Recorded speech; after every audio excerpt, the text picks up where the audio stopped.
When night falls and the city lights are shown bright, with the country entirely asleep, then the work of the journalist begins. Our imagination goes wild, dreaming, thinking, and searching for that unique story idea. Visualizing and translating these ideas into action brings the story to life. And, like the fizz in our wine glasses, the story bubbles, finding space as headlines on front pages in the print, broadcast electronically, and posted on new media across the globe. And when it catches the attention of the powers that be, they act speedily.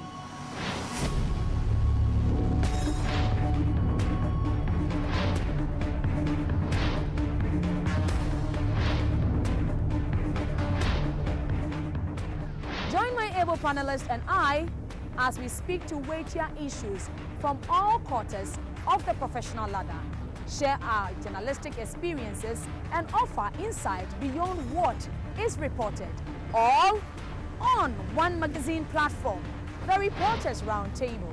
Every Thursday from 10 a.m. to 12 noon on GBC24. Watch a repeat on GBC24 on Sundays from 4 to 6 p.m. and on Tuesdays on Ghana Television from 3 to 5 p.m. The Reporters Roundtable. All angles, all sides.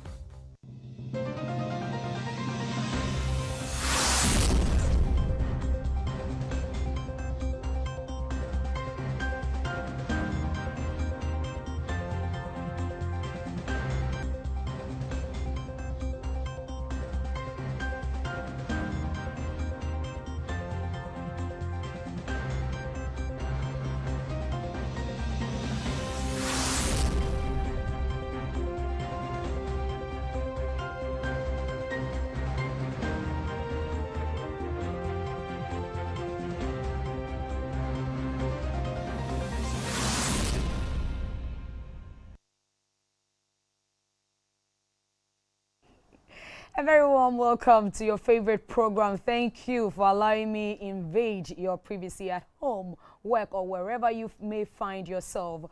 My motivational quote to you this day is that don't give up. Instead, be confident in what you do. There may be tough times, but the difficulties which you face will make you more determined to achieve your objectives and to win against all odds. I tell you, don't quit and never give up trying to build the world you see or you can see, even if others can't see it. Listen to your drum, and your drum only, for it is the one that makes the sweetest sound. Okay, so Monday, April 17th is exactly 100 days President Akufo Addo assumed the reins of government from the estwhile NDC government, though he did not make any specific promise of what he intends to achieve within 100 days in office. To many political watchers, how the president is promoting good governance is what has engaged their attention. The European Council has identified 12 principles for good governance. Thus, fair conduct of elections, representation and participation, responsiveness, efficiency and effectiveness, openness and transparency, rule of law, ethical conduct, competence and capacity, human rights, cultural diversity, social cohesion, and accountability. How have all these principles played out in the president's 100 days in office? President Akufo Addo has on several platforms professed his unalloyed commitment to the rule of law. So we ask, how has commitment been demonstrated in the 100 days? These and more is what to expect on this platform, including the significance of Easter and whether we are choosing entertainment over Christ. My name is Rebecca Iwa. Join us via text or WhatsApp on 02444 75422, on Twitter at RoundtableGH, and on our Facebook platform. You can call into the program midway when the line is activated on 0501 552 729. The show is produced by Phyllis Kofi, Max Esu, and Celestine Avi, and in here to do the discussion is Tay Kiche. Tay Kiche is the editor-in-chief of Radio Ghana. Also with us is Dr. Doris Yadate. Dr. Date is a communications consultant and a columnist at The Spectator. Her column has been running for the past 10 years. She is a woman of many color. She is also a member of the NMC and several others. I can't mention all. Also with us is Reverend Dr. Opuni Frimpong. He is an ordained minister of the gospel and the general secretary of the Christian Council of Ghana. Thank you very much for joining us. Thank you. Jay, Yes. when we talk about good governance, what exactly do we mean? Well, you just ran down, went through all of At that. least the 12 principles. Yes, openness, adherence to the rule of law, making sure your people feel that they are being governed and governed well. In short, that's what I take good governance to mean, because it will be useless if you're governing a people without the feeling that they are being governed and governed well. So good governance is all that is good in making sure that the governed take good care of the people they are governing, in short. So, Doc, how do you promote it? How do you promote good governance? Yeah. I liken good governance to good parenting. So as a parent would care for the family's needs, ensure that everybody is comfortable and their future, planning for them, looking out for them, and just being responsive to their needs. If we think about good governance of a country, like the way we think about our families at home, I think that we see a lot of similarities, and it leads us to how to promote it. It also means that those who are being governed should also care about the governance structure, the governance processes, and be able to give feedback to the governed, those who are the governors. So it's a two-way process. It's a two-way process indeed. Yeah, Dr. Frimpong, if there is good governance, then I'm tempted to believe that there is bad governance as such. Exactly. What are the key indicators when we are talking about bad governance? Yeah. I mean, one, leadership is to respond to human needs, is to meet needs, the human aspirations. But it must function within stated rules and laws. Now, if you come into governance, and yes, even if you think I'm here to solve all the problems, but you function outside the norms, you can't call it good governance. You can't destroy part of us to build the others. So if I find a leader and say, look at me, I'm giving you water, I'm giving you electricity, but at the same time, human rights abuses and all that, and unnecessary attacks, and you can't call that good governance. Even though, yes, in terms of meeting needs, you are meeting some needs. But when governance functions within norms, then we are into good governance. If we have leadership, any government that function outside the norms, that people are not even free to open their mouth, to say anything, no matter what you think you are doing, we can't call that good governance. But what is your assessment of President Akufo Addo's 100 days? Comes shortly in office. He has said, so far so good. And I would say, Ebenezer, that's far the Lord has brought us. Fantastic. They've had their ups and downs. They have their pluses and minuses. That within this period, he's been able to put up a team. Ministers, deputy ministers is a plus. That we have been able to manage the transition, even though we had these challenges, but that we have been able to have smooth transition is a plus. That during the swearing-in ceremonies and the Independent Day anniversary, former president accepted to get closer to him is a plus. We had instances that all the former president, President Rawlings, President Akufo, President Johama, were all around, independent, some of them wearing the 6th anniversary cloth, which some government officials, for what good reason, decided not to wear. But others, former President Rawlings and Mahama, all of them accepted that this is a cloth that this new administration has launched. We will identify. To me, it's a plot. The budget and even the pro-poor idea that we have this Kaya Ye and others around, and let us do some tax cuts just to relieve them. But there's no way that we can celebrate, you know, the violence by whoever, you know, the seizure of vehicle and attack on rule of law to the extent that a judge can be attacked and people in front of a judge can be freed. What we are witnessing, and then some of the party officials, whether they are recognized party and government communicators or not is another thing. But if I find a member of parliament from a ruling government who can go public and threaten Minister of State Security and all that, if you dare touch things and all that, and I can run the government down, and you don't hear government officials either distancing themselves that this is not official position. I have heard some MPs talking like we will take all NDC people out of the state security and put in MPP people, and say, is this official government policy or is it an individual? And why are they quiet? You know, it's been said that it is consistency that breeds confidence. Yeah.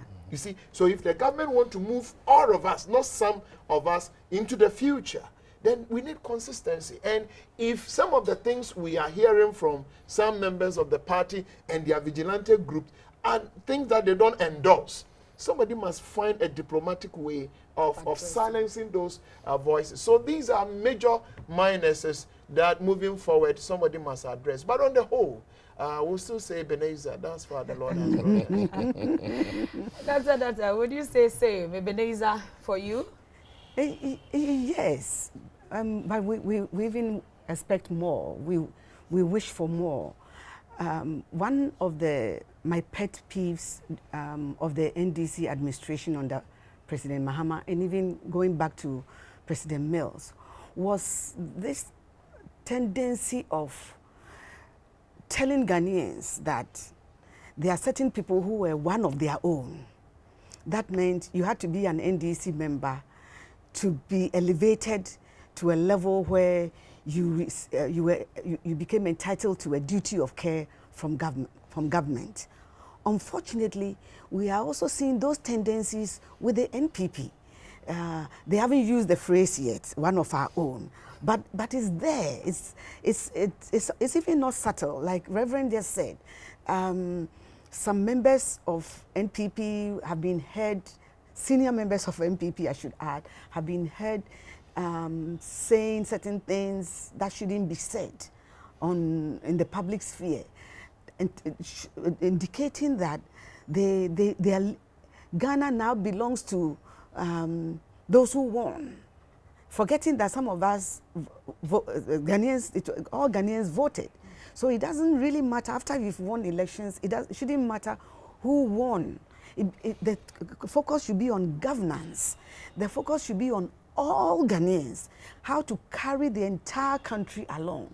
But when there are certain behaviors and misbehaviors that suggest that Delta forces, their government is in power, then it suggests that some segments or some segments of society are being left behind. But that's not the way you govern. You govern the entire country. You don't govern by dividing your citizenry and make some of them feel special. Some of them feel like they are untouchable. Some of them feel like since they know you, since they contributed in protecting you before you won the elections, therefore they gain the right to misbehave and nothing is said. Honestly, I want to see President Akufo Addo speak more. There are certain issues that in the past, today is the 97th day. So 3 more days, it will be 100 days. There have been certain issues that I wish we heard Nane's voice on. Yes, he has said lots of very sweet things. He has said lots of very pleasant and motivational things to us Ghanaians. But I find him wanting in certain spheres. There's been a number of incidents that, being the rule of law, I think of him as the rule of law grandfather of Ghana. Being the rule of law grandfather, there are certain things we should hear his voice. Because his voice also means leadership. It means governance. So why is it that he speaks on certain issues, but he's not speaking on other issues? We need to hear his authoritative voice, because the Constitution of Ghana gives him that big mandate, and the election results also has given him a huge mandate. He should speak more on issues. He should speak more about those who misbehaved in Kumasi, the vigilante group. Yeah. He should speak. For instance, I want him to speak about Galamsey. There's been a media battle about Galamsey. What is the president's position on it? By now, he should be speaking. He should speak. I think he made a line or two in his State of the Nation. It's not enough. Address. It's not enough. And I think we don't need a line or two. Member committee. Actually, I'm a member of the steering committee. Okay. The media coalition. I'm not a media person. Yes, yes. But you're a friend of the media. They made me a member. Now, the idea originally is not the media coalition's idea. It's the government's idea. The Galamsey, Stop Galamsey campaign is by the government. It's in their manifesto. Yeah. And it's the president who called for it. And now they have interministerial committee in charge. The only thing is, when the government came out with the 3 weeks ultimatum, then the various media houses picked the idea. But I agree with you that now that the campaign is on, we need to hear more from the president. That one I agree with you. Yesterday we heard the Chief Justice instituting a special court, 14 of them, 7 High Court and 7 Circuit Court. Beautiful. To do that. And you want to hear more from the executives. The day we did the luncheon, yes, 4 ministers of state joined us. But that should not take the president's role of still giving leadership. That what is happening is not just some media people. Your boss is part of the GBC. Your MD is very actively involved. But it's not just media people. It's not GBC people and Daily Graphic and others. Yeah. But this is government initiative. And I agree with you that we need to see more of our leaders. But the idea is the current administration's idea. Let's shift a little away from the Galamsey and let me have your take on how to deal with the vigilante group. Because if I heard Reverend Dr. Puni Frimpong well and I heard Dr. Date well, then of course the government has done something good. Yeah. But it's as though this particular vigilante thing has taken the shine away from all that has been done. You see, if you run a system whereby when it comes to protection of our most important people, is left to vigilante groups, then you have these problems. Yes, true. We need more professionals in the state security apparatus surrounding political party leadership and the political parties themselves. As we speak, people are advocating for the inclusion of the Delta forces, whatever invisible forces, those people in the national security apparatus. And that is very dangerous because it means we don't have professionals running that outfit. And that outfit needs professionals. When we take the experiences of the advanced countries, when government changes in the White House, the professionals in national Secret Service people stay. They are not changed. The president might go away with a few of them, but they don't change. Here, once a government changes, new set of people are brought in. Very few professionals with a lot of party apparatchiks. So the Delta forces or the Delta Force members they played a certain role during the campaign. Yes. Because the state security apparatus could not provide enough protection, cover for the then flag bearer, Nana Akufo Addo. There was a time we were told they brought in people to train certain people. That shouldn't have been the case. The police service, the BNI, and other security apparatuses could have been assigned to protect the president. Then, when the then candidate, so that when he wins the election and becomes president, professionals will take care of that. But it started long ago. We started with macho men. We all watched those days when it was nothing like Delta Force or Invisible Force or Azoka Boys and Bulldogs. Now, the macho guys protect these people during the campaign. And definitely, you made use of them. Yeah. Once you've made use of them, you need to make sure you satisfy them if you win power. And most of these guys don't have any skills. All they have is brawn. And so they will exhibit brawn and not brains in times like this. They need to be managed. Unfortunately, as Reverend said, those who are supposed to play the lead role in managing them are rather making things worse by their pronouncements, like giving them the vim to do what they should not do. And it's very dangerous. Can you imagine what will happen if the vigilante groups on the other side also decide that we're going to meet these people boot for boot? Yes. Can you imagine what will happen in Tamale? Can you imagine what will happen in Kumasi? Can you imagine what will happen in Accra, in the Western region? Because it seems as if in every region there are representatives of these people, which is quite dangerous. And it's a grave security situation we are facing. If they could move into a courthouse, threaten a judge, and free their compatriots or their members, then one day they could walk into GBC and tell you the news you read about the president was not in good taste. So, can you imagine? So, we need to manage this very well.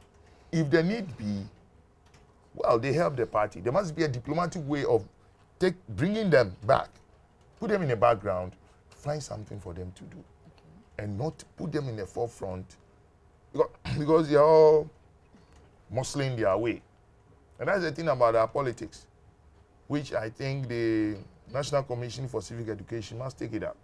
We haven't understood what democracy really is. I don't think so. Wow. We vote, and that's it.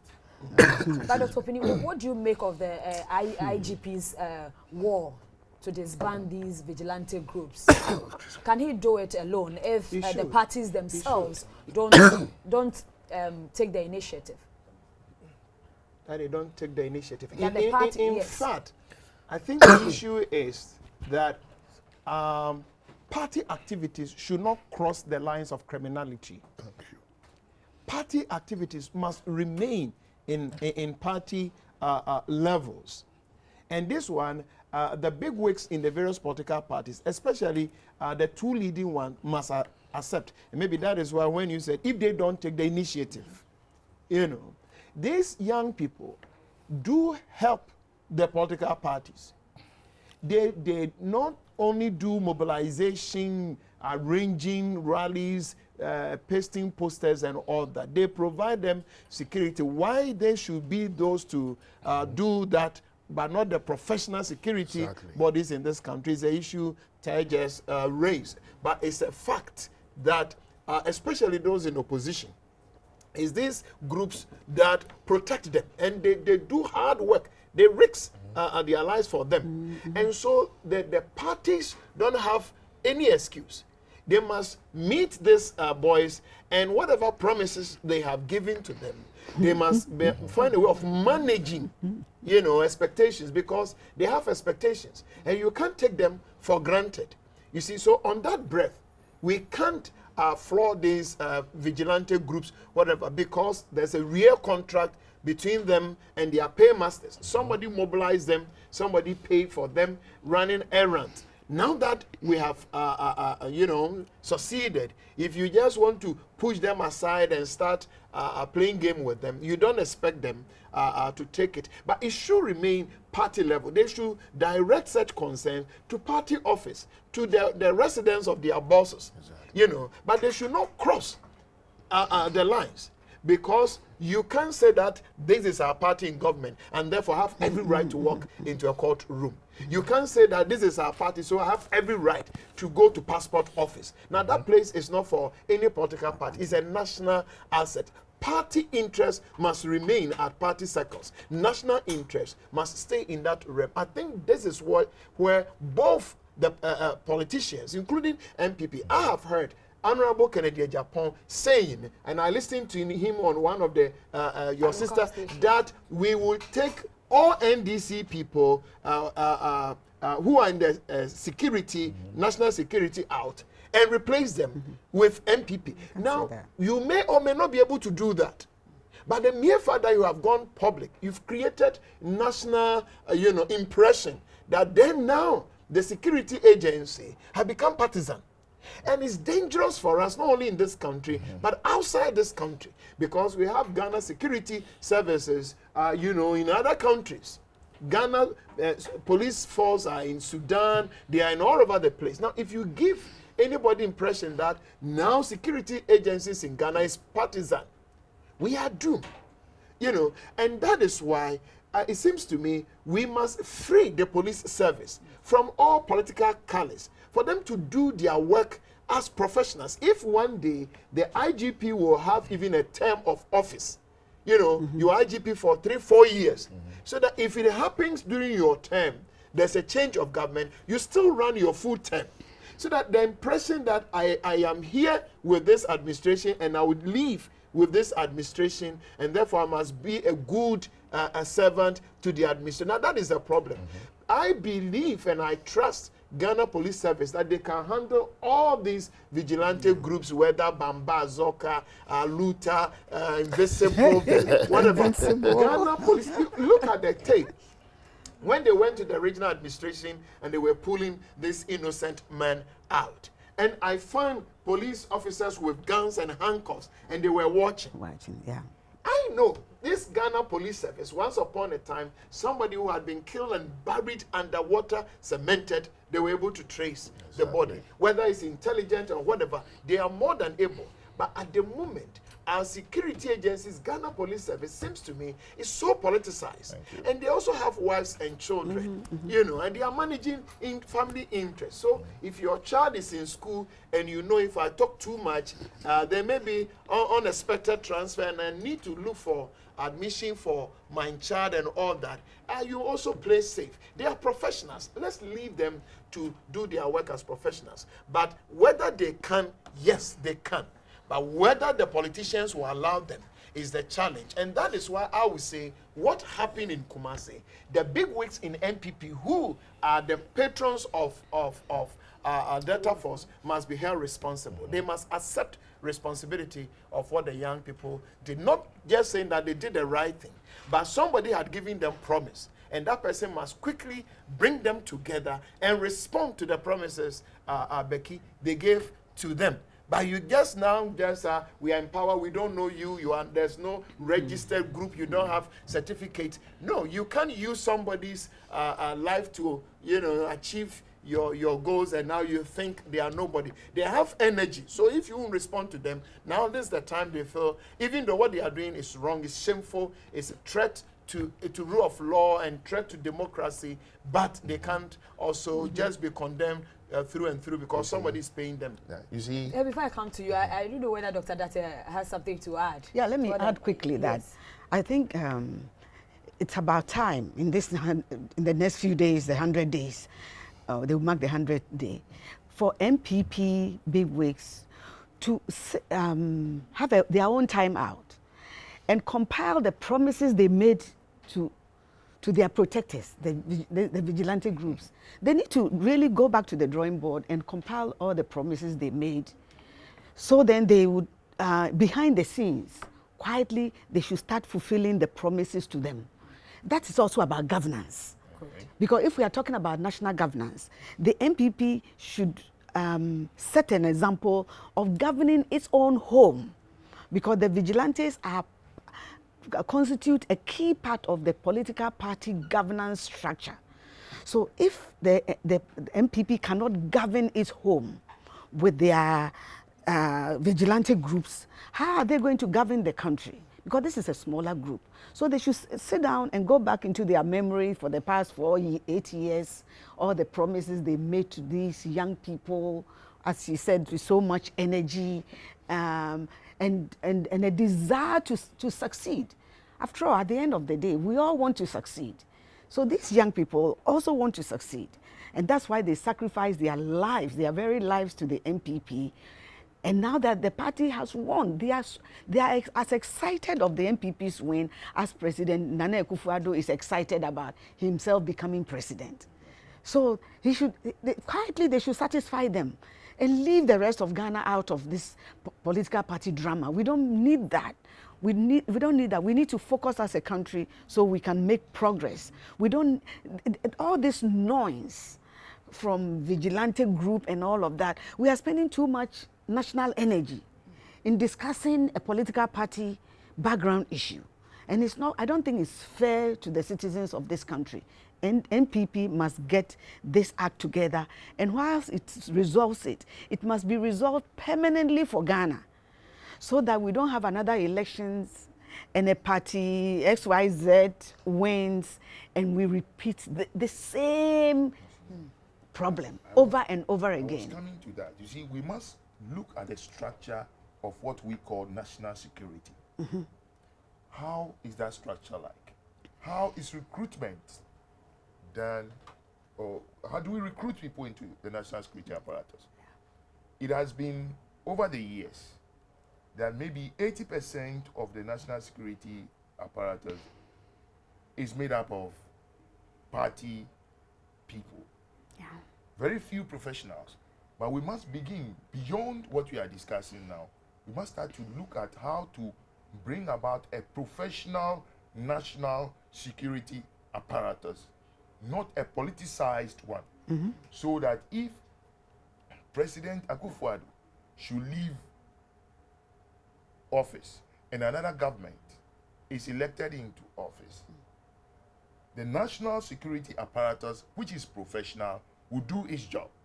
There'll be no need to bring in macho men to play that part. You understand? So we must begin to look at how to structure a proper national security setup, which would protect the president, protect ministers, so that we leave the police service to do its job, its civil policing job. Because the national security system is a much more intense outfit. It deals with intelligence. And you cannot go and pick someone who has no training in intelligence and then bring him into national security. You go into a pub and you see someone who claims he works for national security, openly exposing himself, even by his demeanor, the way he talks, even with his walkie-talkie on the table, sometimes with a pistol on it. You are supposed to be a backgrounder, because you collect information to ensure that the president and the vice president and all the top officials are safe. If you go about exposing who you are, if people are discussing something treasonous, they'll keep quiet because they know you. That is why we need professionals in that field. We cannot continue to rely on party apparatchiks and party foot soldiers. It's dangerous. Very, very dangerous. If, as we speak, some of these guys have been given weapons training, for example, I'm not saying they have, but if, and you disappoint them, what do you want them to do? Wouldn't they be armed robbers? Wouldn't they threaten our security? This time they will move beyond the judges and the security coordinators and move into our homes. That is very, very dangerous. So we need to, as a country, come up with a proper national security setup made up of professionals, so that you don't have to push out party members when government changes. As we speak, those who were in the national security during the NDC time are all out of job because your position was political. It wasn't professional. So the incoming government will also have to rely on its own people for protection and other things. So, but if we have a national security setup which is professional in nature, even the incoming government will have confidence in it because the government will know that I'm going to work with professionals and not people belonging to the other party. Right. Let's move away a little from the vigilante groups. Okay. Let's look at how the economy is faring now under President Akufo Addo. Now we hear inflation is coming down. At least it's now around 12-point-something%. Are we feeling the impact as a people? I wouldn't like to assess the government with just a few days, 100 days. If I'll begin to assess things after 6 months to 1 year, because you see, they are no magicians. It will not take them a few months to turn things around. The budget is fine, splendid, but it will take time for things in the budget, the key things in the budget, to manifest. The economy of Ghana would continue to suffer ups and downs because we don't love our own. If you love things, we love almost everything from outside. You're wearing GTP, isn't it? 80. Good. I'm GTP. This is also good. Look at it. Now, you find young men walking around town selling suits. Also, not because you are in you know. Or start using our fabrics to sew suits for our kids. Of course we can. Yeah. Why can't we? Why can't we? We have guys in tech, KNUST, who are in the art department. If they are given that mandate, they can design something. You know, we have made in Ghana suits. Yes, we do. So we should not. Dalmatian tailors, I wear their suits sometimes. You know, and once we don't patronize our own, things from our country look so expensive that we even like second-hand things to what is being manufactured. It's not good. And no government can make a headway economically if all these things persist. So I think our attitude, sometimes I ask myself whether Ghanaians have the right attitude for development. Because when I think deeply, I don't understand. If you don't have that kind of attitude, that makes you value your own.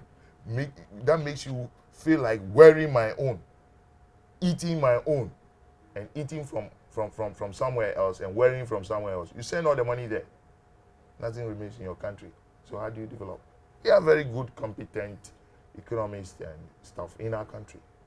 But it will take a lot more than their brains to put our economy on an even keel.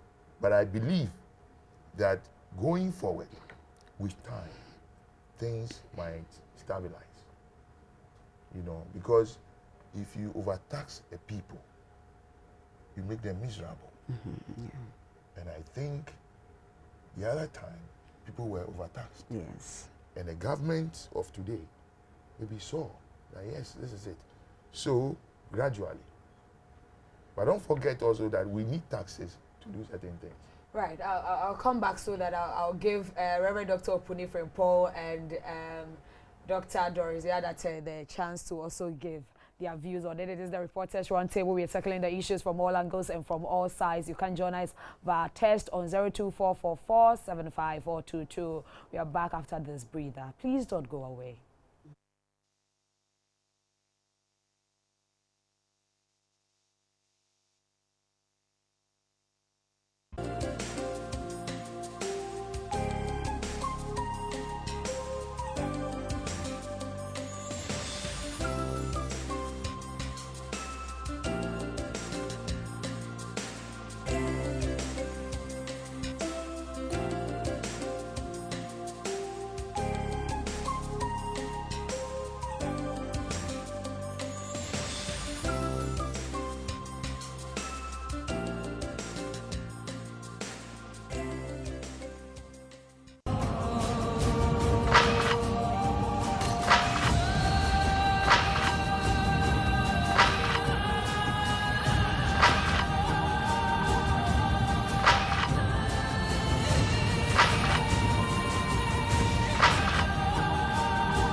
die for your sins. Yes, I'm the one. Don't take it lightly what I've done. It wasn't easy, but it was. The Reporters Roundtable has come at the time that it should. It's a very important program. We are now going to educate the public about our practice and hopefully inform them about the work we do and how we do it. Keep watching Reporters Roundtable.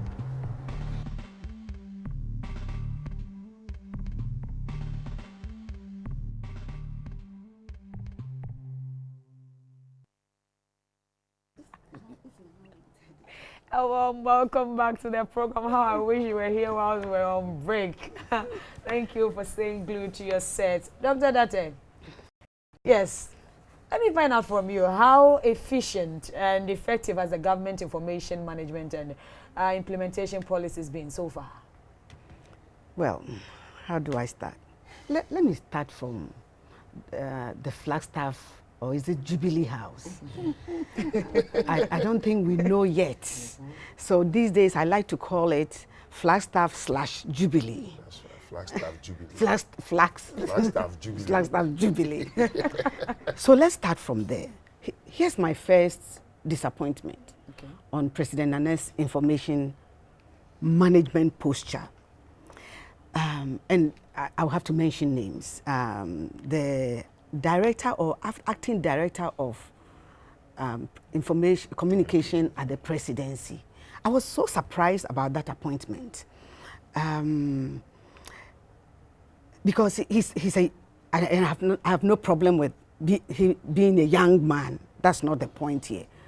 But the fact that he is not trained to handle government communication. From his profile, he graduated from KNUST materials engineering with a materials engineering degree, and was a teaching assistant at KNUST. Then he worked at the Dankwa Institute for a year or two. Then he went to work with the president during the campaign for about 2 years. I don't see how that qualifies him to be director of government communication. Because here's my question to Nana. If Nana wanted a director of law or legal something at the presidency, would he have appointed an entry-level lawyer or someone who has just worked in a law firm and has no training in the law? Would he have appointed him as director of presidential legal matters? He wouldn't. He wouldn't have. He would have appointed a well-qualified lawyer with great, who knows what's up, what he should do. So I was disappointed with the appointment. So I wasn't surprised. We shouldn't all have been surprised at the first major embarrassment of this presidency, and that's the plagiarism of speeches of American presidents into what was, for me, one of the most beautiful events we've had in this country, Nana becoming president of this country. It was wonderful. That day, I was a baby when Ghana became independent, but that day I felt as if I was witnessing Ghana's independence. And I'm not an MPP or an NDC person, but that day I felt something. So when it came out that the speech was plagiarized, it took a lot of shine. And you can trace it back to the director of presidential communication. So why didn't the president appoint someone who is qualified, who is mature, who knows the ropes to do this for him?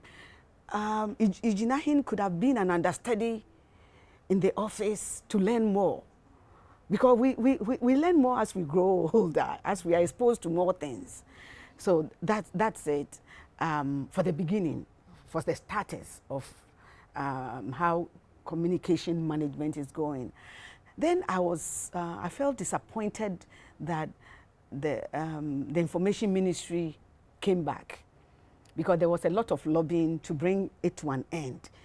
even if you look at the Constitution, it says the government should should not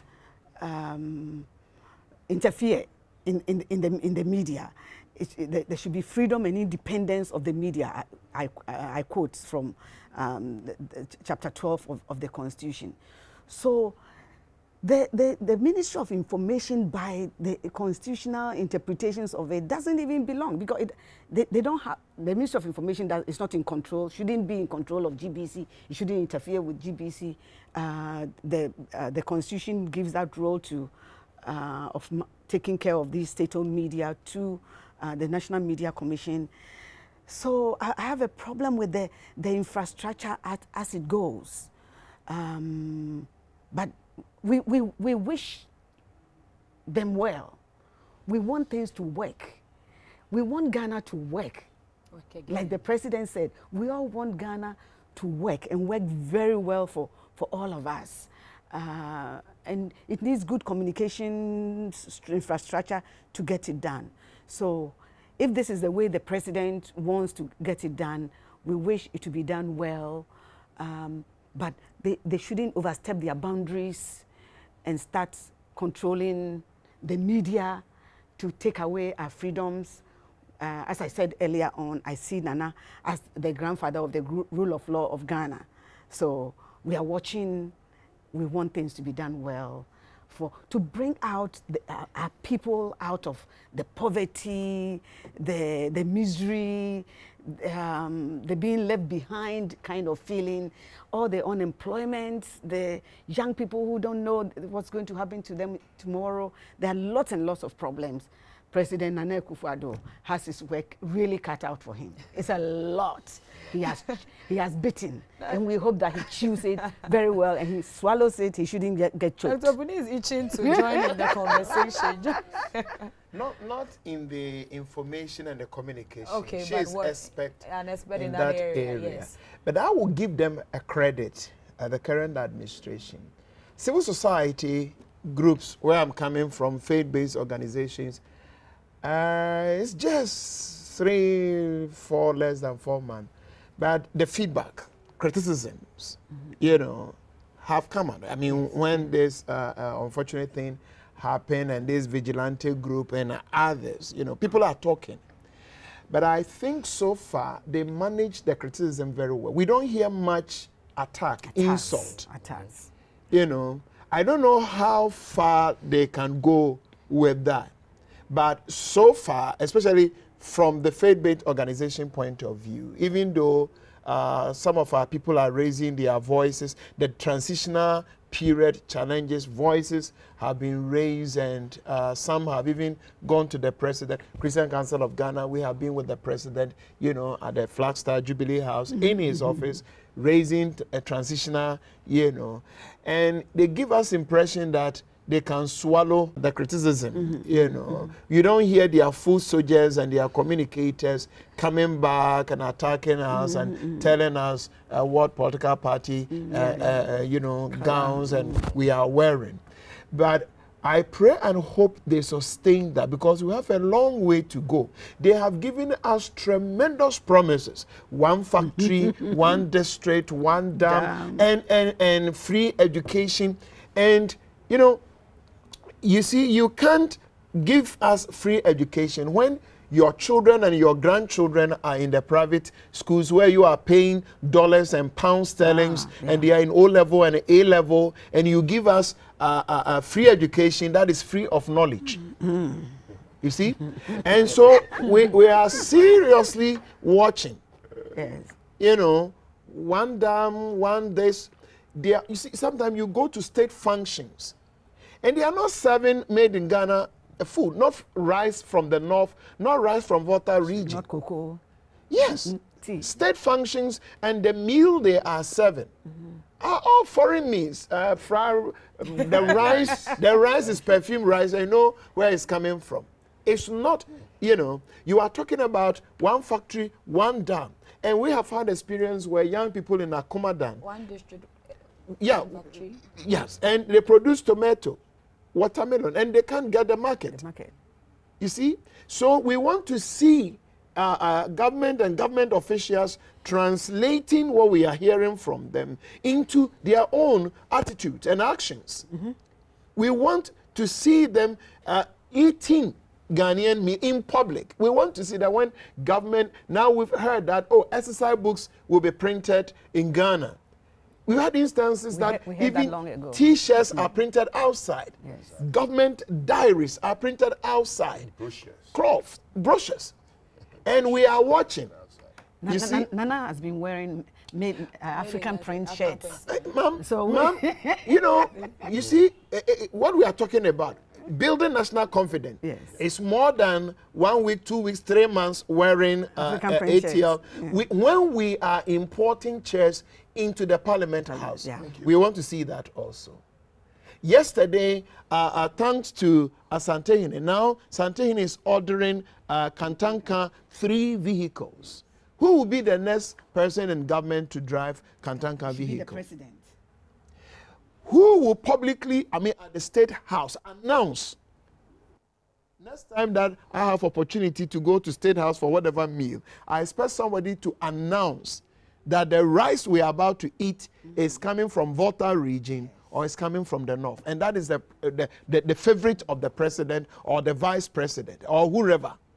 Now they must translate some of these things they are telling us into real action and attitude. That's why we have called for attitudinal change. So it should not just be public policy on paper. It should not be manifesto. We have all read their manifestos. I have read cover to cover, all of them. And I still keep my copy.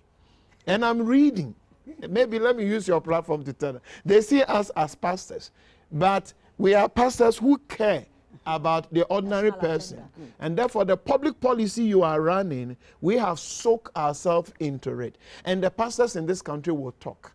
Nobody should ever think that the pastors were talking because of NDC.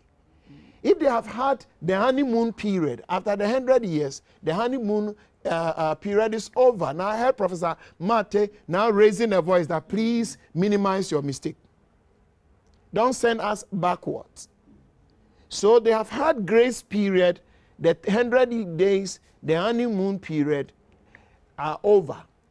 If they want to accept all the credit of for a previous administration, they must accept all the minuses. So this is not the time to tell us what NDC did and NDC did not do. We have finished voting election now. The only administration we know is Nana Addo's. If we are not having energy, nobody should send us back to NDC. That seems very excited. Yes, I am. No, what? Yeah. Sometimes, you see, when you raise a voice, it's like, oh, we have been in government only 3 months. This is NDC. Now, please, our president is Nana Addo Akufo Addo. It's not John Mahama. So, we must know that if you accept all the credit, now they say and tax, especially and when all, the president says he is in a hurry. Yes, and he must be in a hurry. We are also now in a hurry. But they should not bring NDC. What did they do? You talk about this. This is NDC. NDC story is over. That was chapter something. We finished. So they must accept all the responsibility, all the good things they must accept. Now, Dumso is getting better. Whether it was a manual or whatever that has brought us to this stability. But all the minuses, they must accept. And they must eschew political arrogance. Ghanaians are not ready for that. We are not ready for political arrogance. Because when we were voting, they were moving house to house, church to church, pleading, pacho. So now that we have finished voting, they should not forget that once upon a time, they were as humble as the dove, pleading with ordinary market women, kaya ye, pacho. And they must keep that tempo because we can't change our expectation. We have expectation, but it's the expectation that prepared them into leadership is the exact expectation that must keep, you know. If they go that way, let's see, the Lord is our helper. We expect Ghanaians to be responsible and do our best. This is the only country we have. Nation building is a collective responsibility, but we have leaders and they must lead. Right, but how has the government been open and taking decisions on communications, especially to the public? You see, communications is a specialized field. And as Doc just said, you need people with that acumen in it to run it effectively.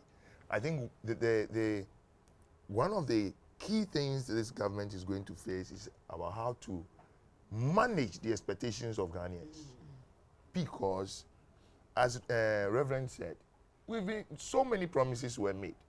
And should in case these promises are not fulfilled, the Ghanaian electorate will see the politician in a different light. Currently, as we speak, I was chatting with Auntie Doris before we came in here, that if you like, just take a recorder, go to any of the bus stops, choose 10 people out of random, and ask them one question. Do you think the politician is in office for the sake of the people or for his own sake? And listen to what they will tell you. I won't tell you what they will tell you because I'm not there. But you can guess what they will say. And so people are looking at our politicians with some kind of eye. Suspicion. You know, in a drew baby time and to about no maba can't be chain or munsa can't now, you know, that kind of thing. Your chi. Yeah, don't worry. I speak in chi, I speak Fanti better. Okay, okay, please go ahead. You know, and so managing the expectations of Ghanaians requires someone who is on top of his job as a communicator. And we need such a person to handle not only the information ministry, but the information, the communication setup at the presidency. You know, being eloquent does not make you a good communicator. It is part of it, but that's not the whole. Because there are techniques in communication, and someone must have them to be able to properly and effectively communicate the president's ideas, the president's policies, and give the president feedback so that when he goes into public to speak, he will know exactly what to say. Because the communications set up there, but these are early days yet. These are early days yet. Only 97 days. Good. With time, I believe with time, all these things, all the necessary adjustments will be made. And we'll see a smooth. Look, if you take a cue from the way the president was able to organize the choice of ministers, deputy ministers, all within these 100 days, that is remarkable. It tells you that we are looking at someone who has A vision. Someone who wants to go in a certain direction. And I pray that he goes in that direction to save Ghanaian politics, to save our democracy. Because if not, our people will lose interest in democracy. If you look at the statistics, the number of people who vote continue to drop. That tells you one thing, that people are losing interest and confidence in what we are calling democracy. So I pray that the president and his team would be able to bring back that confidence that makes people believe that the man is in public office to sacrifice for me. You understand? And not to enrich himself. Because one thing our politicians forget, if you are building a house here and you are hiding, don't forget that those who are the mason, the carpenter, the electrician, they are not from Mars. They are Ghanaians. And even if you are hiding behind your nephew or your niece, they would know that Asimasi is building this. Right. Dr. Date, with what he's talked about concerning how creditable the president has been able to put together his cabinet and all of that, it clicked and it brought up a question to mind, whether this government can really monitor, fight corruption and combat it, especially with the number. Yes, the huge number of, Yeah, I think it will be a bit difficult because there are so many of them to monitor. 110, right? To monitor. I don't think it should be that easy. But for starters, I want to know if they've all declared their assets. Exactly. Have all these 110 people declared their assets? And how come when these politicians declare their assets, we the people who vote for them, we are not informed about what the assets they have? And as they leave office, we are also not told. That is how the law is. That's the law is. We should change that law. Okay. We should Now, change that law. that Yes, I know. That's how the law is. It's such a funny law. It doesn't help us because somebody can register the things they have, and it's sealed, and they leave office. Whatever they've accumulated, it's not, the seal is not removed, and they don't report. Do they report back? But if you let your family members know all your you know they can also help you die fast. Yeah. So, Oh, really, Reverend. so it's sometimes. But if you die fast and Ghana will live long, why not? Yeah, so some laws will have to be changed. The asset declaration. By now, 20 how many years since we started the new Fourth Republican Constitution, by now we shouldn't have such a funny law with secrecy. Meanwhile, we keep talking about the transparency and accountability. And the major flaw in our transparency and accountability is tied to the assets people amass. People accumulate. They don't earn these things. They amass them. They pick through bribery, through corruption, through stealing. Well, no, all of them. No, some of them are doing good business. Then we should Hard know. work. Then we should know. Okay. We should know if it becomes their assets. How come they did the good business only when they were in office? That's right. It only means that they took advantage of their positions to have done that good business. It couldn't have been good business. It was bad business, Reverend. This, But I guess couldn't be good business. good I'm planning when it suspicious. meets opportunity, you just have to make good use of it. So Or what do you? just because the opportunity is a state position that you are supposed to be serving us, so whilst you are serving us, you are busy looking at how you can benefit. It's too funny. Okay. It's too funny. There's something very unethical about it. I don't call it good business. Right, let me, okay, You know, come in. Let me, when we talk about corruption, we have the last one, and, then we go for a break. eliminating corruption and minimizing corruption, sometimes I ask myself, do we think of how the attitude of the Ghanaian enhances corruption? Oh, of course. If you are made a DCE today and you are confirmed tomorrow, I bet you a week after, a delegation from your mother's side will be in your house with their demands. And the demands will be such that if you fail to fulfill them, you are a wicked person. Your daddy's side will come, your friends will come, and it all involves money. How much do you earn? You are supposed to demolish your old family house in the village and put up a new one. Because that's a demand that we are paying, or Shianupa, or whatever. Yes, that's a demand. So we must look into those things. I think our university dons and those of them in the academia should look into these things and help the National Commission on Civic Education to come up with some kind of format. We start that from the primary school level. Because when I was in primary school, we were doing civic education. It was taught. There were textbooks. Yeah. They taught you about taxes. They taught you about environment. They taught you about sanitation. I don't see much of those things these days. But if We there have was to- transparency it has to be about how brought back. much people earn. Good. That is why we need to ensure that the right to information Yes. bill is passed into Yes. law.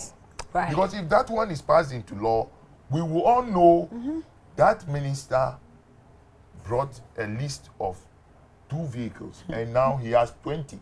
So we will know whether he got them legitimately or through the cut corners or Illegitimately. it was corrupt. Right. Reverend Dr. Openness, we'll come back from the break and you'll get your final take. Then we wrap up on this topic and talk about Easter. I know Easter is just at the corner. All right, it is a reporter. Oh, really? Easter is for all of us, not just for the Reverend. We can safely tie in that one with sacrifice. Yeah. Mention and communication with them. You know? Okay. So, now, So you work do Easter with him. them. Okay. And it's a reporters round table. We're looking at the president's 100 days in office and how far this government has fared. We'll be back shortly and we will talk about Easter, its significance, and whether we are choosing entertainment over the sacrifice, a great sacrifice that Christ made. Journalism is dynamic, and as part of our responsibility, we are supposed to go out there, fish for information for the public. Today in Ghana, it is our duty to ensure that the masses know what is going on in society. Reporters Roundtable is a program that you can get all these things. Watch Reporters Roundtable with Rebecca Iwa this and every Thursday.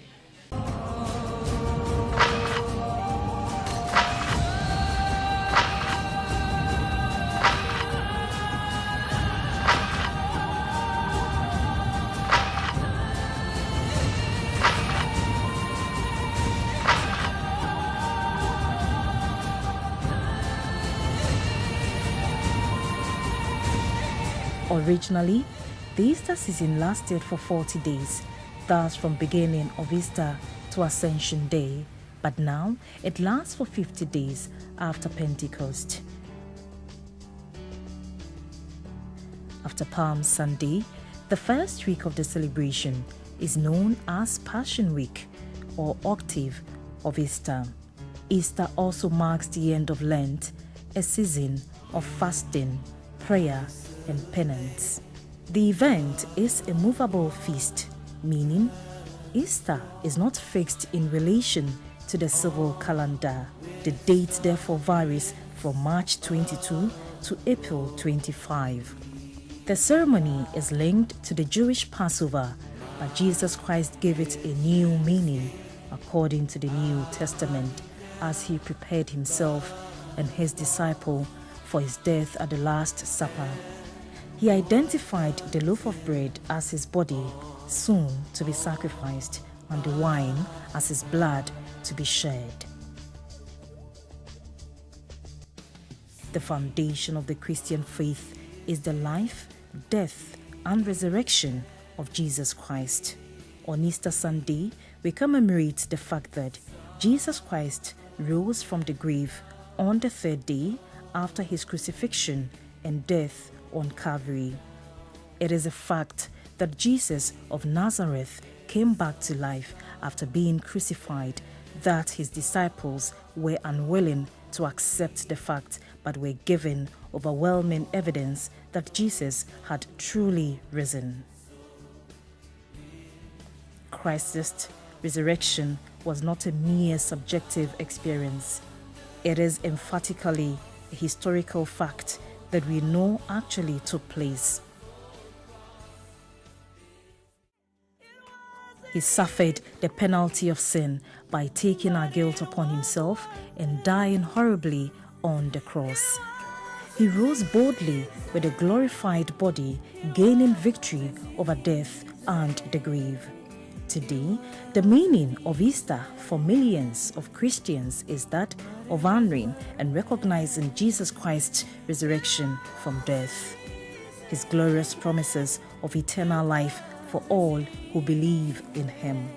Without the divinity of Christ, which is confirmed by the miracle of Easter or Resurrection Sunday, the incarnation and redemption are a sham.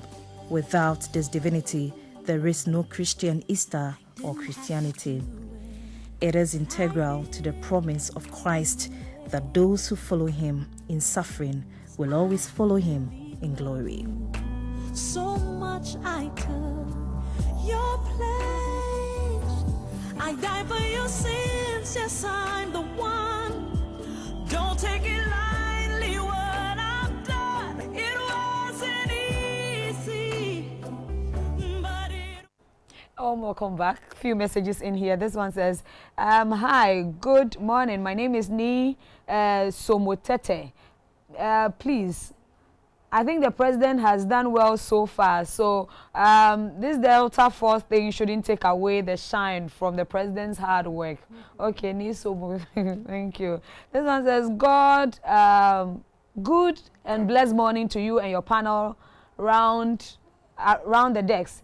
I really love the discussion. It's very educative and inspiring. I believe Ghana is now NDC MPP, which shouldn't be the case. Please let Ghanaians know that governance is not partisan, but nationalistic. Thank you. My name is Ike from New Botiano. Okay. For me, I think His Excellency has tried, but the less privileged in society is facing some challenges as a result of the increment in transportation and the fuel prices. Wow. Okay. I think your point is well made. I can't get the rest of the text, but thank you very much for sending in that one. This one says, Ghana says we are practicing democracy and has gained independence, but we are still under colonial rule. Why should outsiders just come into our country? We watch them destroy our natural resources in search of gold, which will not even remain in the country, and leaders of the country are so reluctant. Perhaps some of the leaders have a share in what is happening. That's one I can't talk about. Unfortunately, you didn't add your name. Okay. Let's see. This one also says, good and happy Easter in advance. Okay. You have a long one here, but I think we're about discussing Easter. So, a happy Easter in advance to you as well. Your name, you didn't send your name. So, Reverend, I think Dr. Date already made us aware that we should start with you with this Easter celebration. Yeah, but we happen to be all Presbyterians. Okay. By some coincidence. Don't tell anybody. Don't tell anybody. but still, the government are 100 days before we go to Easter. Okay. Again, we are excited about the appointment of Minister of Chieftaincy and Religious Affairs.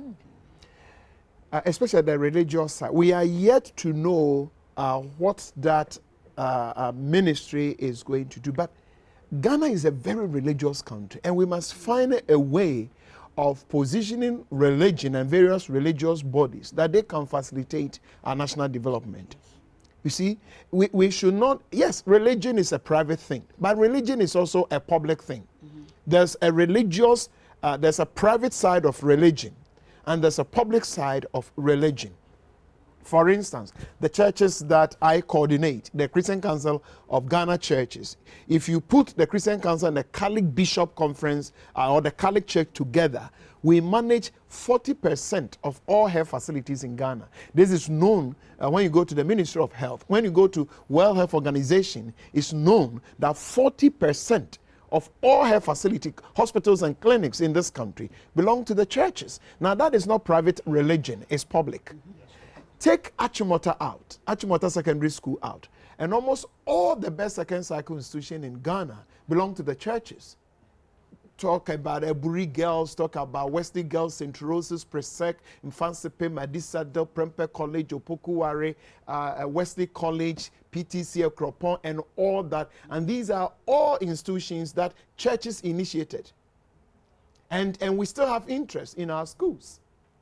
You see? Now, if you have a country that your best second cycle school, in fact, now look at the universities, church universities, Catholic one, Baptist one, Anglican one, Presby, Methodist, all of them, Central Gospel and others.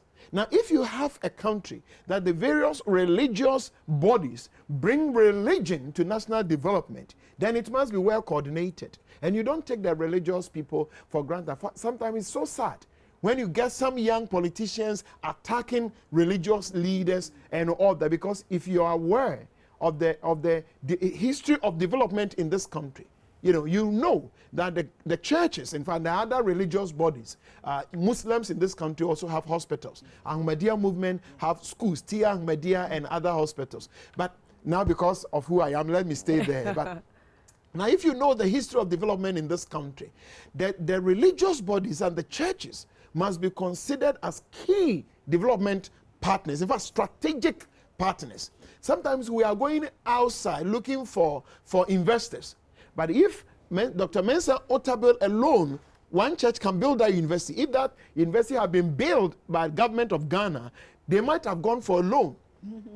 But he's been able to raise money to build that university, Presbyterians and others. So we are excited, even though we are yet to know the full, whatever the content will be, that even the government has come out to say that we are having a minister to superintend religious bodies in this country. We pray and hope that they will not use that ministry also to attempt to politicize religious bodies in this country.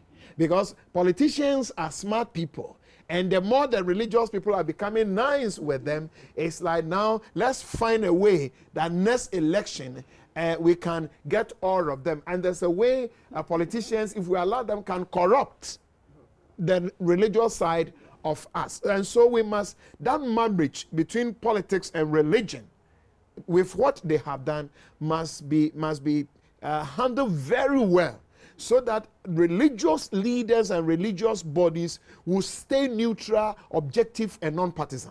Right.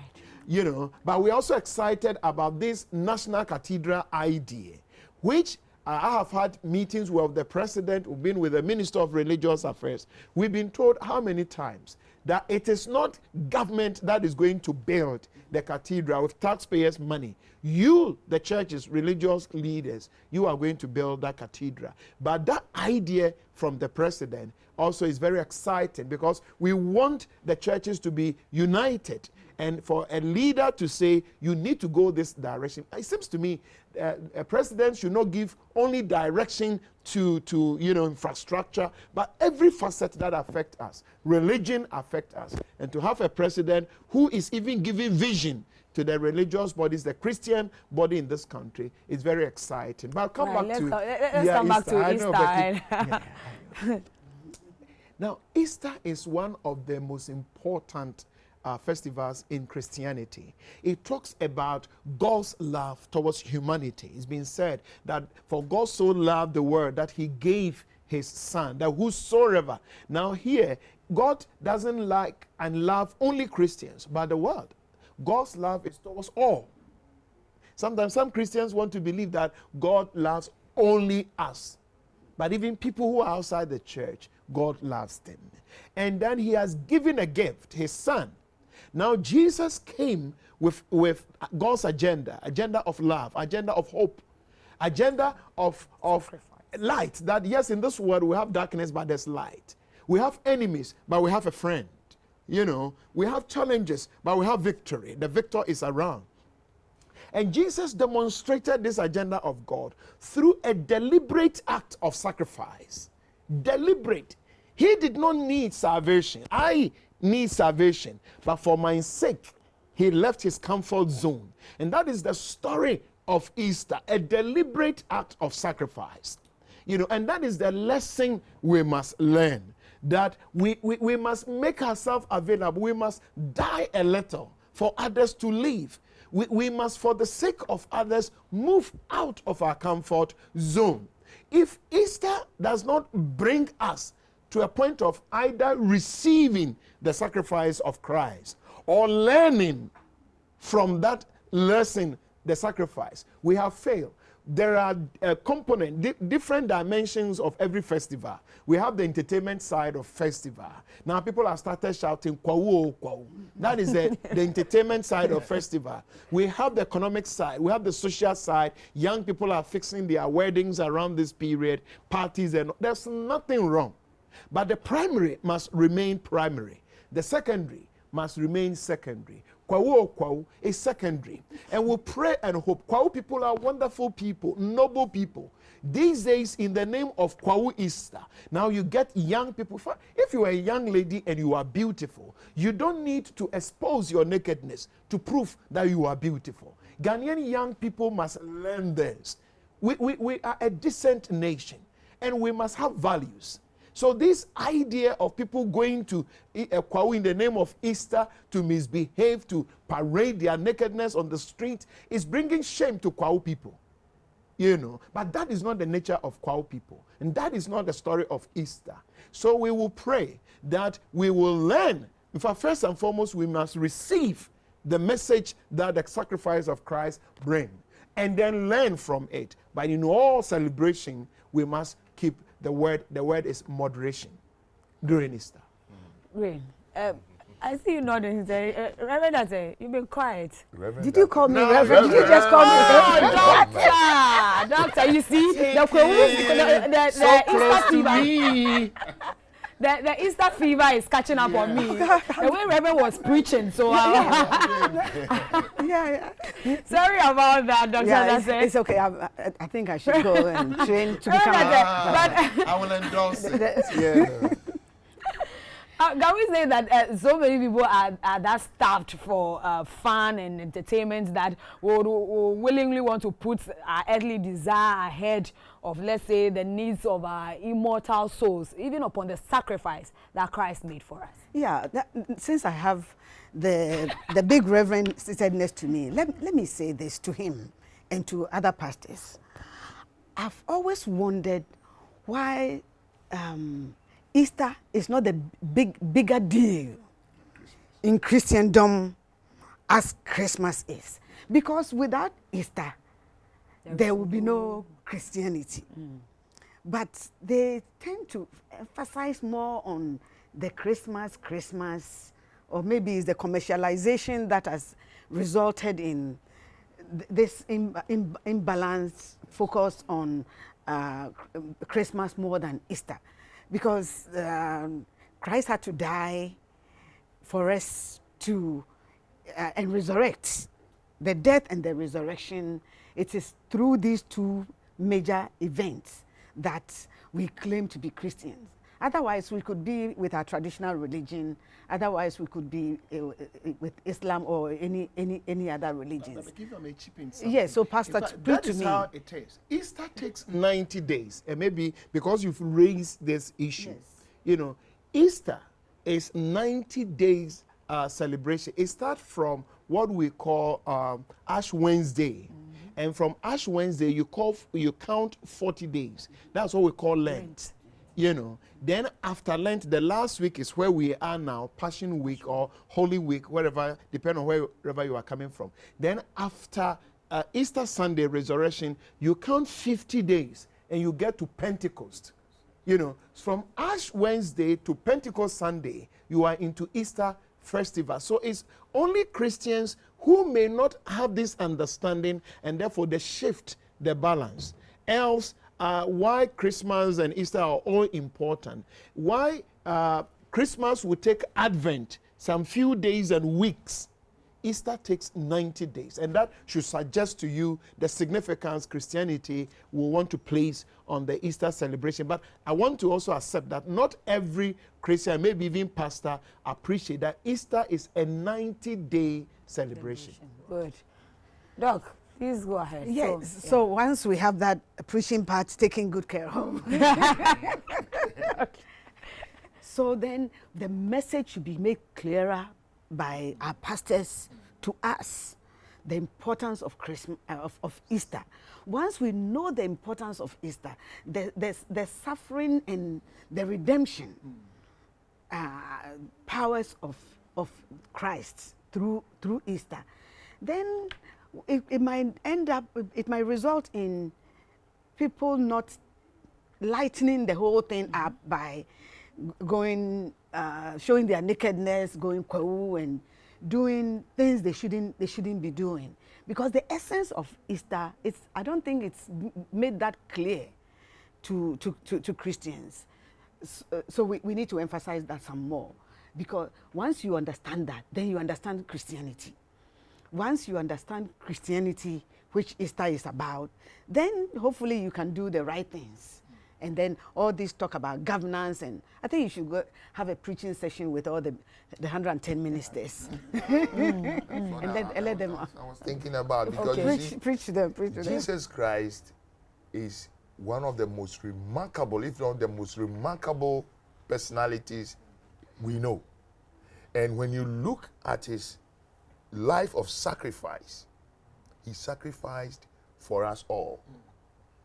That should tell anyone in public office that when you are a leader, your portion is that of sacrifice, not dying as Christ did. Yes, if you're a leader and the need arises for you to die for your people, why not?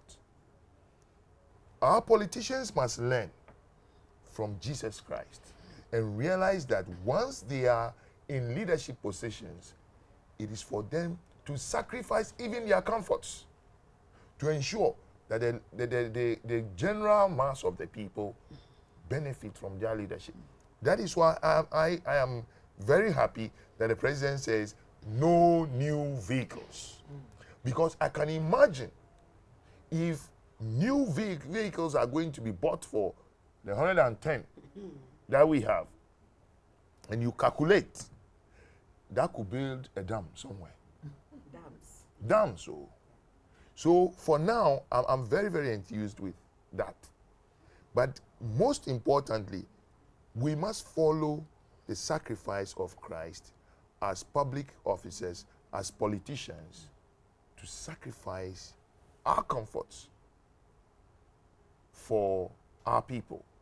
The other time with the former government, there was this thing that, okay, ministers are going to slash whatever part of their pay, 10%. It was a brilliant idea, but it was not well coordinated, so the people did not feel it. That is what I'm talking about. It was restored at the end of our politicians.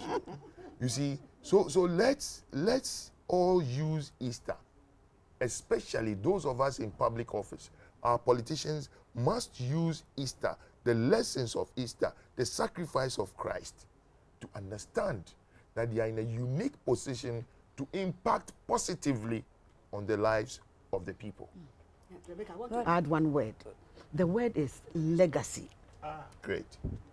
Legacy. Great. The president, his 110, and the others, board chairpersons, and all the appointees, what they should be focusing on in relation to Easter and the story of Jesus Christ is that of legacy. I wonder what slippers, what clothes Jesus wore. It was about legacy. Yes. He left the kind of legacy that has survived for centuries. So we are watching them. The 100 days, in 3 days it will be 100 days. After that, we are going to, in the Ghanaian parlance, shine our eyes. We, the active citizens of this country. We are not spectators. We, the active citizens, we are going to shine our eyes and watch them. And we plead with them to focus on this one word: legacy, legacy, legacy.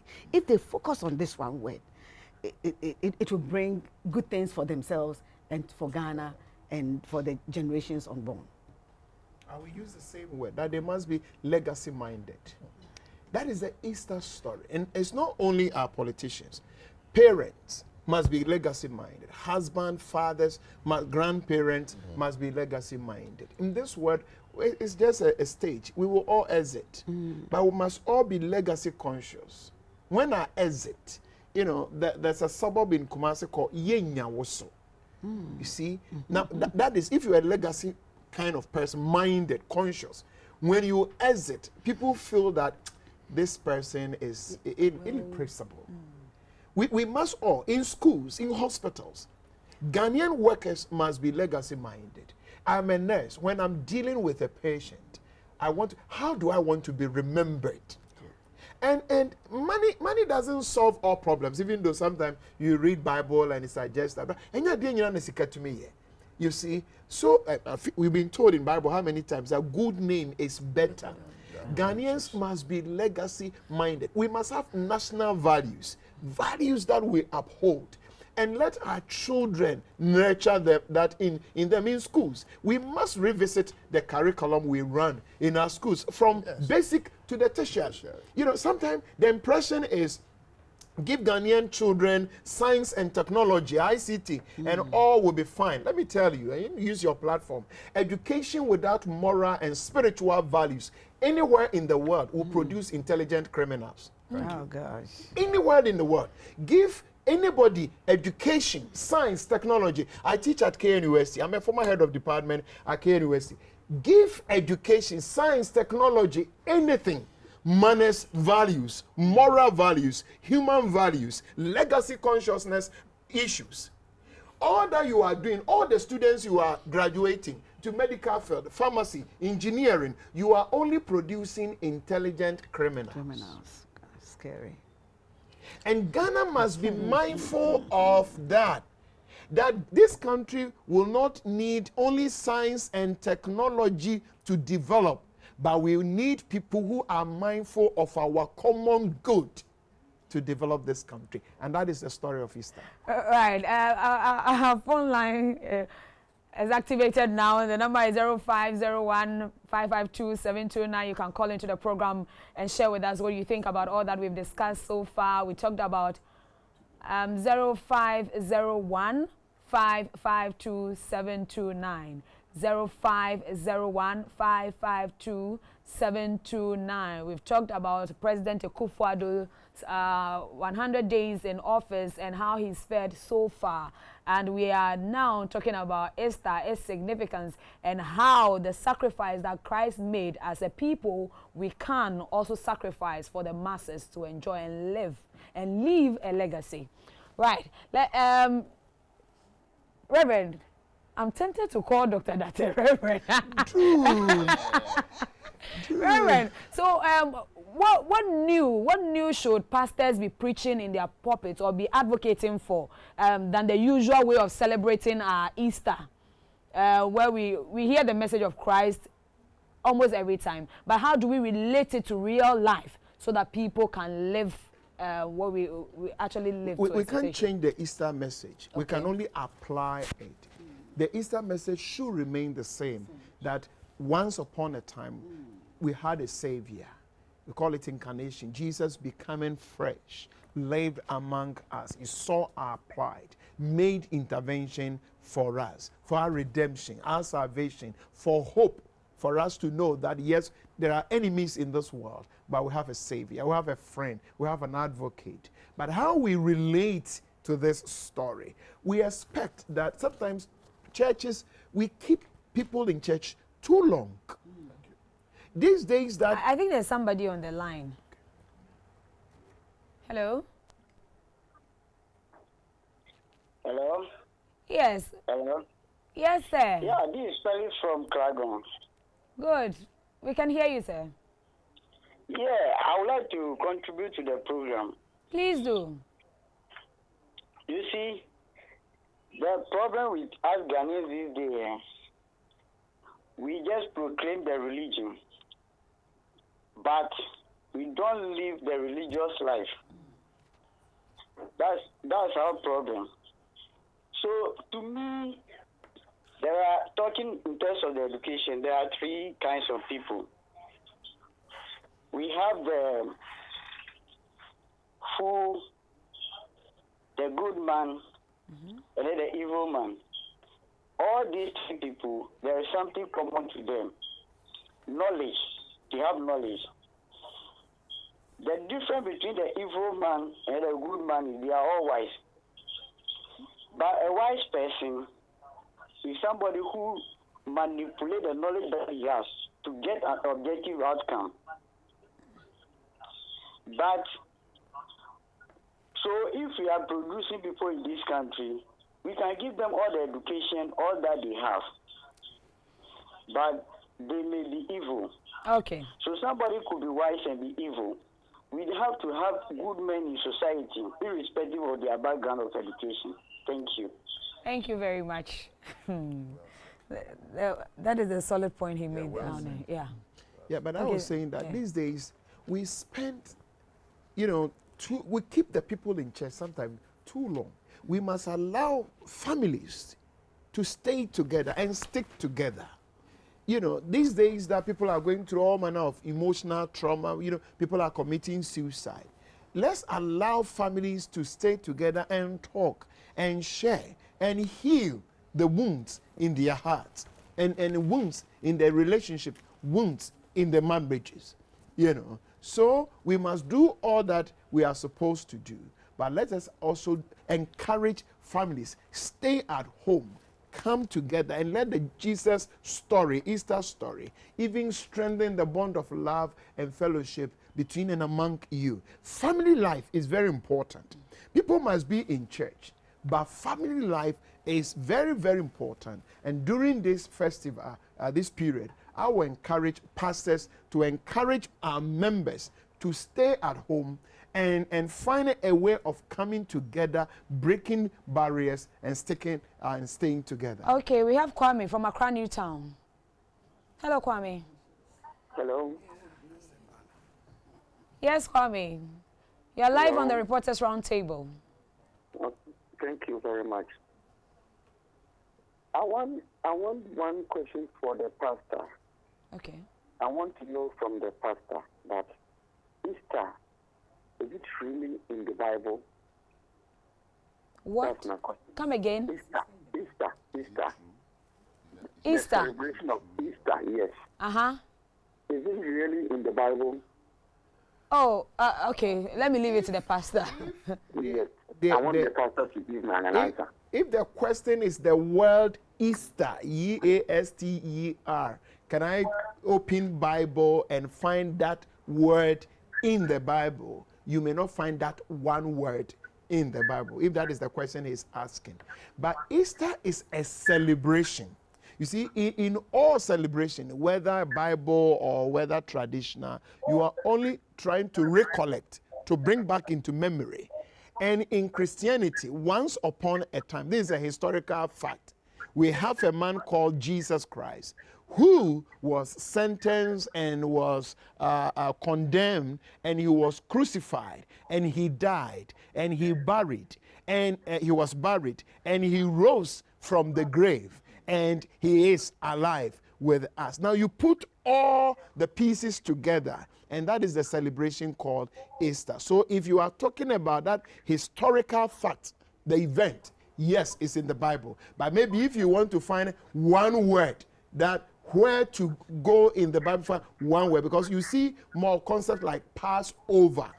You find resurrection. These are the concepts. So if he's looking for concepts in the Bible, then but that the Christ event is factual, is in the Bible. There's no doubt about it. Okay. Yeah, it's the same. If you want to find a word like Christmas in the Bible, you may not find one word like that. But then, do we still have him on the line? I think your question has been tackled. Hello? Okay, I guess your question has been answered, sir. I lost him. Sorry about that. This one says, please, Reverend, educate me in the Bible. Where is it written? Good name is better than riches. KK from Osu. And please remember, in the Bible, it states that money answers all problems. So you know the Bible, you are still asking the pastor. KK. I am Sami, enjoying the program. I'm sending you this from La Paz. Okay, thank you very much, Sami. This one says, good morning, host. Please, I would want to hear about transport fares and why there is an increase while there is a decrease in fuel. Kweku Jowolo. Okay, we also have AC in Tema. AC, hello. Good to have you on the Reporters Roundtable. Hello. Yes, madam. Good afternoon. Good afternoon. Hello. Auntie AC, we can hear you. The program is very interesting. I like it. Thank you. And I want to ask the pastor that why is it that during Christmas it's 25th? All of us know that it's 25th. But during Easter, it will be March, April, and we don't have specific days for it. And I want to know what if someone dies, the date is, if it is 16, it will be 16. But why is it that it will be changing March, April? I don't understand. Okay. Why is it so? Okay, I guess you can still be behind your television set. The Reverend Minister will answer that for you. Okay, thank you, Auntie C. Reverend. Oh, yes. In fact, even Christmas, the Greek Orthodox and others, they don't have Christmas in December. They have it in January. So even, it's not everybody, every Christian that have Christmas in December. But those of us who have the 25th, we have dominated. And so you have some of these things. But let me say that when, for instance, we celebrate 25th December as Christmas Day, is just saying that once upon a time a savior was born.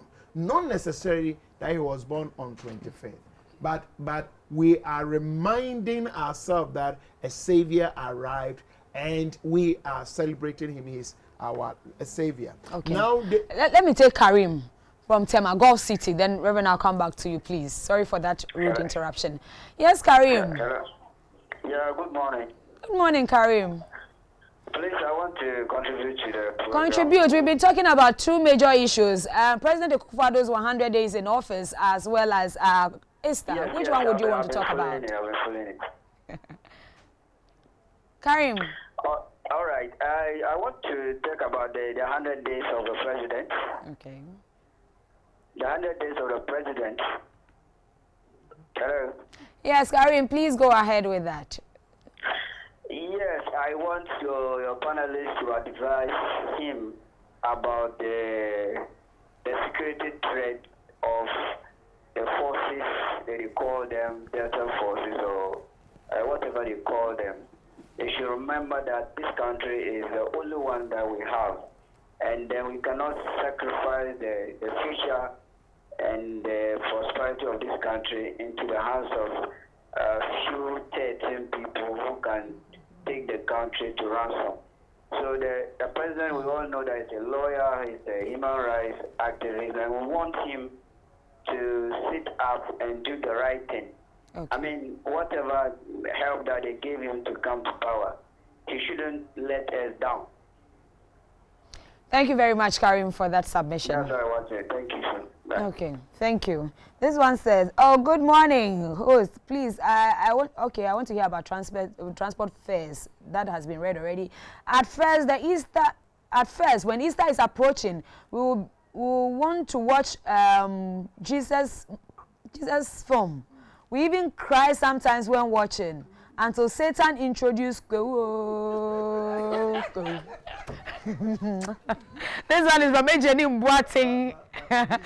It's not Satan who introduced. No. It's a wonderful idea. Jenny Mbuating. So it's tourism, but I think we need to work on it. The SSs, because when you talk about festivals, we may not spend so much time on fixing of the date because you have years, 365 days and other changes. These are the things that will inform that. But every festival, you have other side of the festival. You have the entertainment side, you have the developmental side, you have the educational side, and you must manage all the various of the festival. So at the moment, it seems that the entertainment side, the tourist side of the festival, especially among the Kwao people and other places, is where we need to address. But it is not Satan.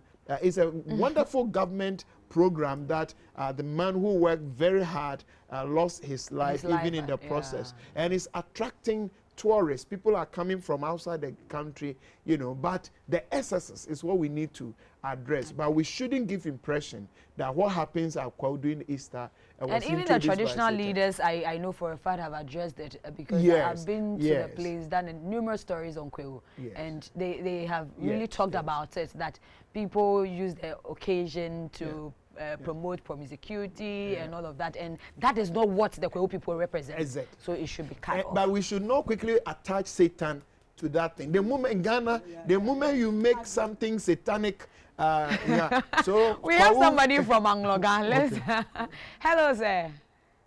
Hello. Please, good afternoon. Afternoon, sir. Your name and what you want to talk about, please. Yeah, I'm Frederick from Anglogan in the Volta region. Okay. Pardon? Which of the two topics would you want to talk about? President Akufo Addo's 100 days or Easter? Yeah, I want to talk about my president issue.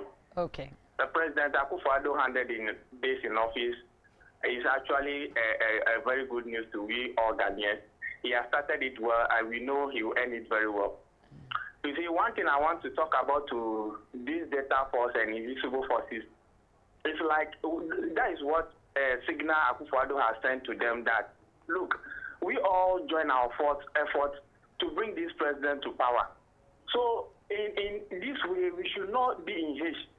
maybe some people, as some of us here, some of the opposition party members have been forcing us, look, let's put pressure on our leaders. They promise us so many things so that they should do it for us quickly.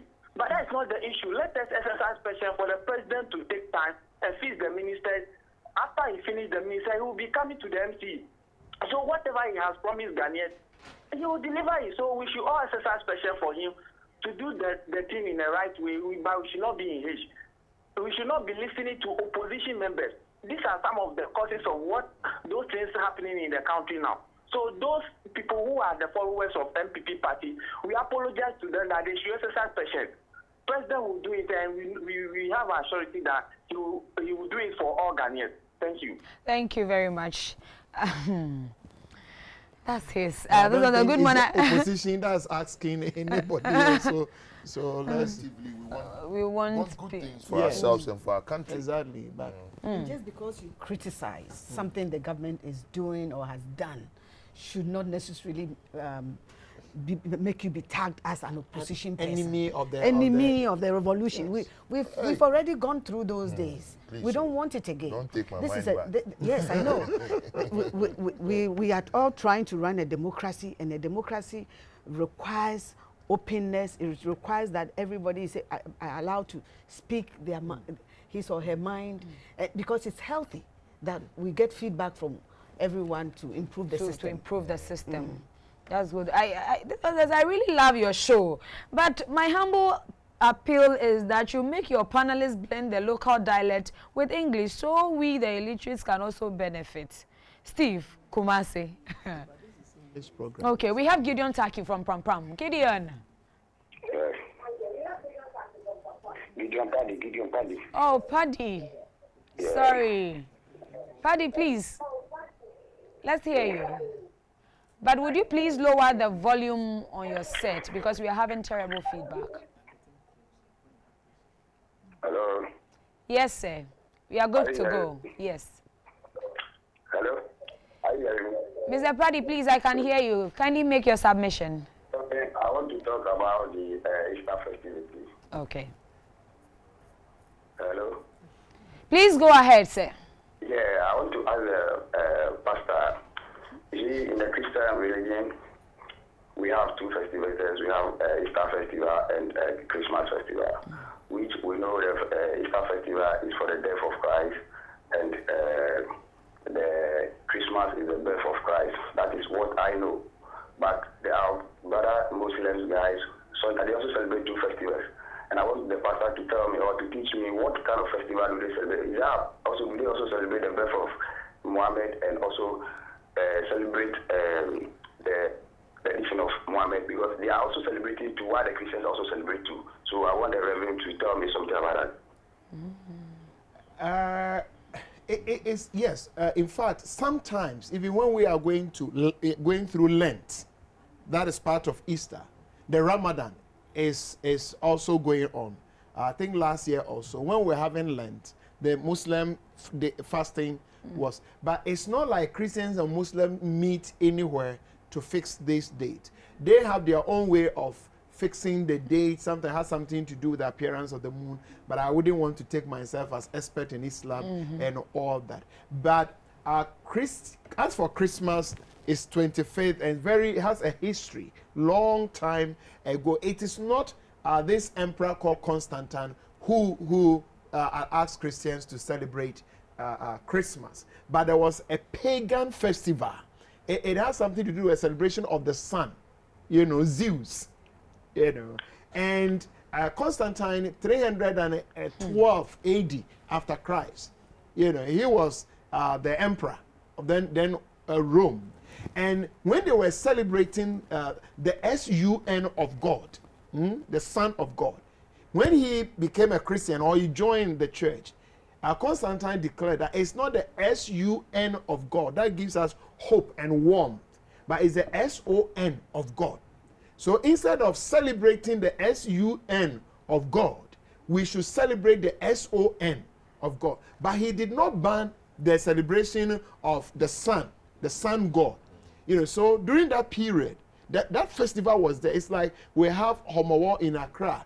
Okay. All right. Okay. We have another one. He says, please.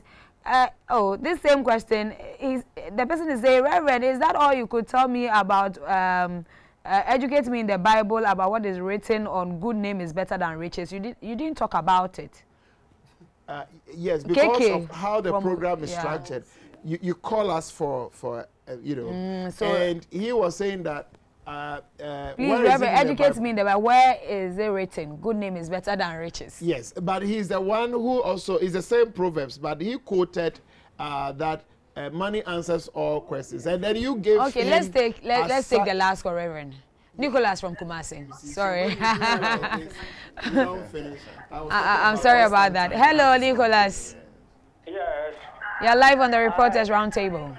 I want to congratulate the pastor on contribution so far for all that they have discussed. It's very, very important.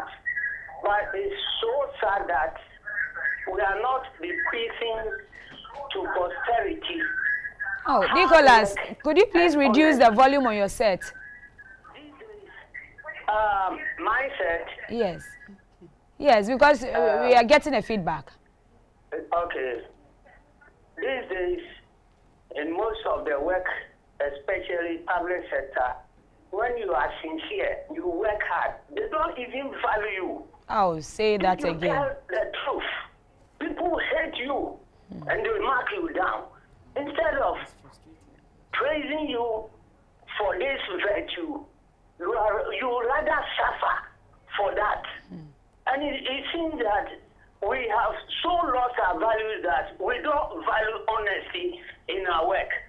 You should pay something to somebody at all costs before you accept. And even if you are not lucky, they go to the extent of denying you your promotion because you have been vocal, you have been hardworking, you have been honest.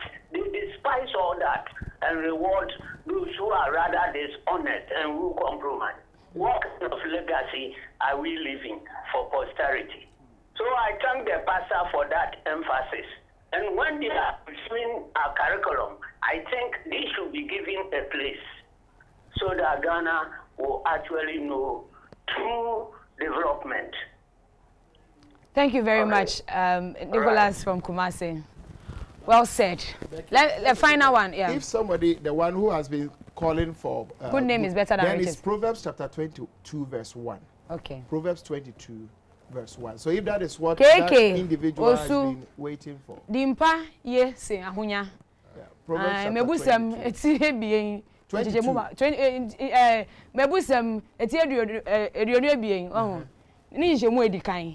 Proverbs 22, verse 1. Why? Good name is better than riches.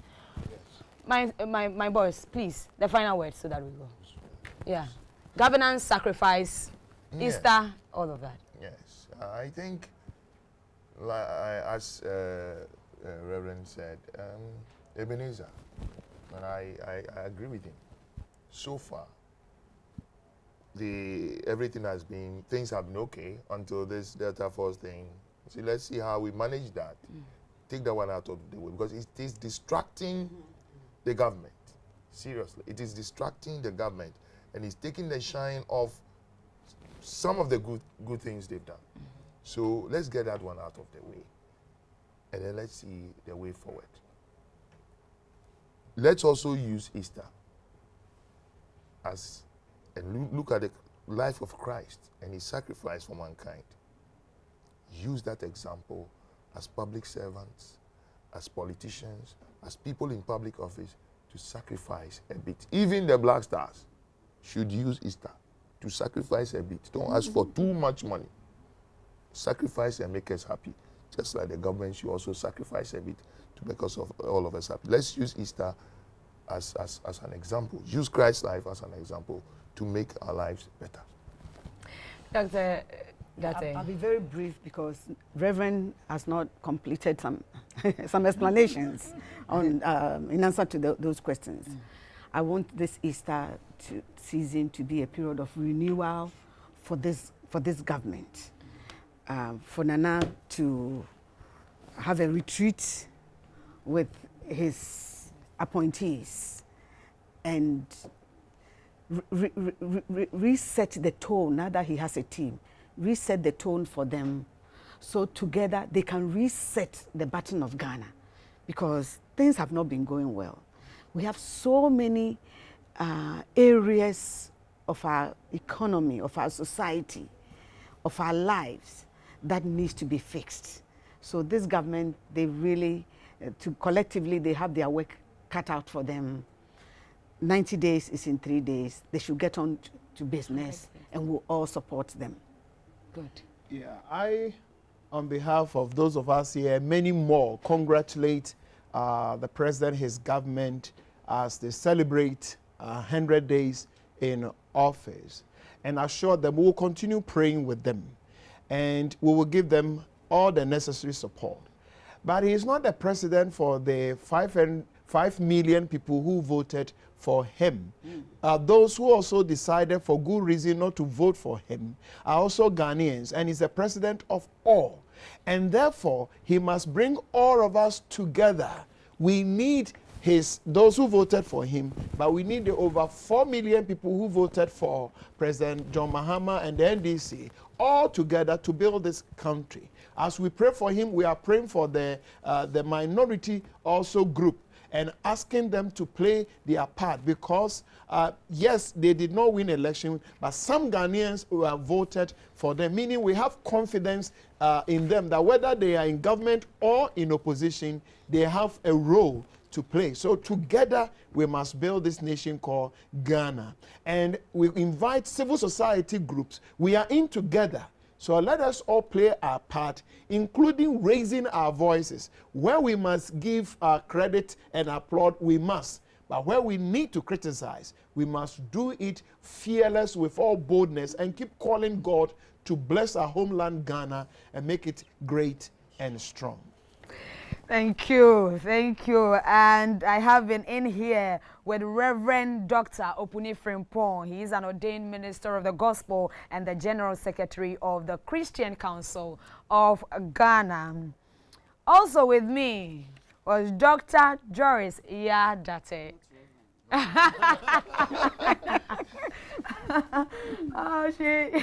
She's a communications consultant and a columnist. Her column has been running for 10 solid years on The Spectator. She is a member of the National Media Commission as well. She's a woman of many, many, many colors. And I was in here also with Teikiche, a man who do not want to be called Titus, please, but would want to remain as Teikiche. He's the editor-in-chief of Radio Ghana. My name is Rebecca Ewa. The show was produced by Phyllis Kofi Maxiso and Celestina V. Thank you all my viewers for joining in this conversation, and my other technical crew for also assisting in this production. I'm grateful to you. Have a wonderful Easter.